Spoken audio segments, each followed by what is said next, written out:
Hey guys, this is Thomas, your trusted advisor. I'm sure back in the beginning of the year, you must have some sort of New Year's resolution, right? Well, it's been 2 months already, and how's that coming along? You always have a vision of what you'd like to establish. You have this fantastic idea, but when you actually want to put it in action, you always feel less motivated. And by the time you realize it, it's already at the end of the year. Studies show almost 80% of people who make New Year's resolution have dropped them by the second week of February. What can you do if you're one of them? So in today's video, with the help of this book, Atomic Habits, I want to share 4 easy steps on how you can be more motivated, making less excuses, and able to break through your procrastination. And let's jump into it. Step number 1, protect your motivation and willpower. As a person who is in need of change and betterment, your first target should be finding your motivation. You probably heard it a couple of times before too, but let's figure out why motivation matters. You see, most people are being procrastinated because they never address the intensity of that need. In other words, their idea of goals and targets is unclear, imprecise, and indefinite. As a result, they keep procrastinating without actually doing something. The numerous what-ifs never manifest in reality because there isn't a driving force behind it. Take me for example. Back in my 20s, I always want to make more money. And the reason behind it, simply because my family tell me so. My friends always complain that things that are too expensive to buy. But I rarely define how much I want to make, what do I do once I make that income, and how am I going to achieve more. As a result, I spend more time dreaming than actually doing it. Until one day, I realized that I need to make and save a 6-figure amount so that I have a chance to say no. No to the job that I don't like. Say no to the task that I don't want to do. So you see, you need a driving force, a powerful idea, a motivational course to do something in order to see the result you always wanted. You need the difficulty to test and reinforce your motivation. Whether it's punctuality or empathy or smart work or any other parts of existence, you need an electric pulse to form a new habit. So, what if you're out of your comfort zone? The comfort zone is where old habits reside. But with enough willpower, you can drive your sentiments out of their comfort zone and form new atomic habits. Similar to another book, Start With Why by Simon Sinek, once you understand your why, the rest is easy. Step 2. Start small to end up big. Every change is significant. No matter how big or how small, how permanent or how temporary, the small brisk steps are equally important. As a matter of fact, atoms are the smallest complete particles to exist. These atoms go on to become something way bigger: vaccines, books, or even Thanksgiving turkeys. These are all collections of atoms. Each has a different composition, therefore different uses. Similarly, your atomic habits determine the whole of your personality. By starting with good habits, even if you start small, you will end up with a greater good. Grow by just 1% or a single tiny change each day, but make sure to make that one thing sticks with you until you get to the next 1% and each one after that. Let's do a simple math.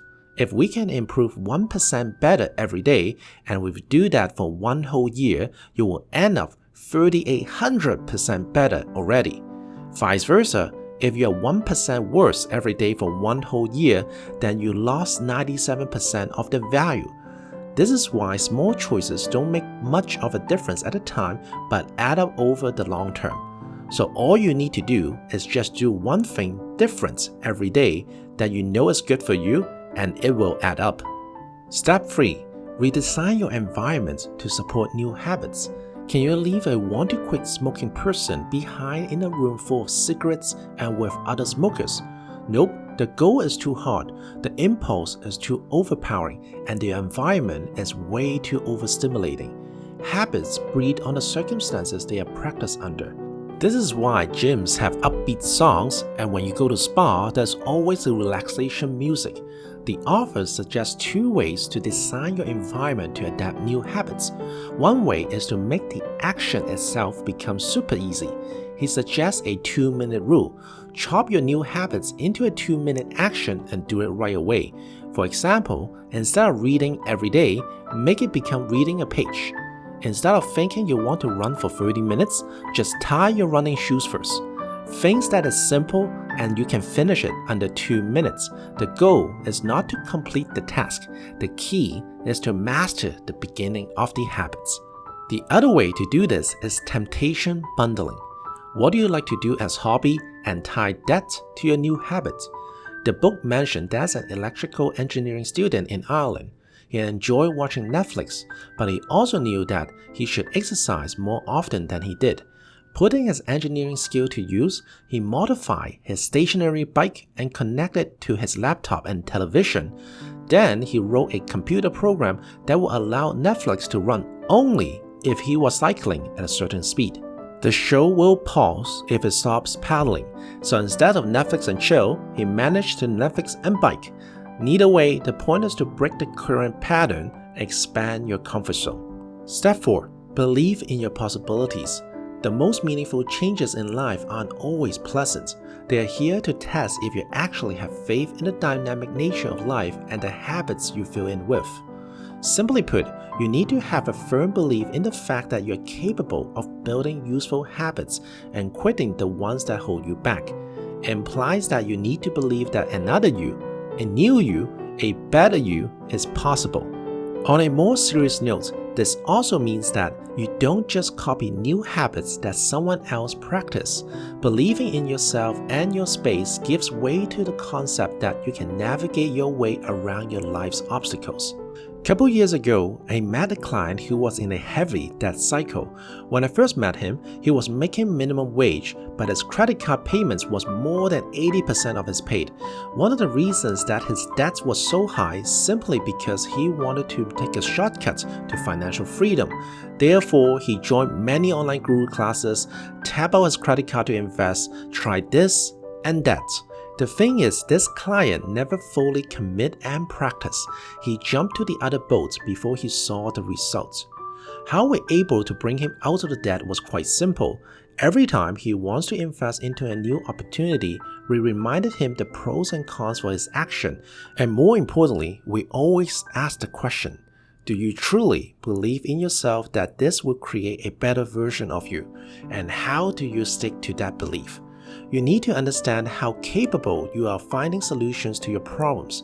It's your wall and your graffiti. You choose the design, color, theme, and ultimately the message you want to give to life. You see, habits require both thinking and doing. You cannot overthink and you cannot outdo yourself with constant work. Each habit has its developmental stage. All the habits you develop continue to develop you later on. It's on us to make something or make nothing out of our habits. It's all up to you. You can waste your time trying to justify your old habits or try to practice new ones. You can trace against the time or allow time to plot against you.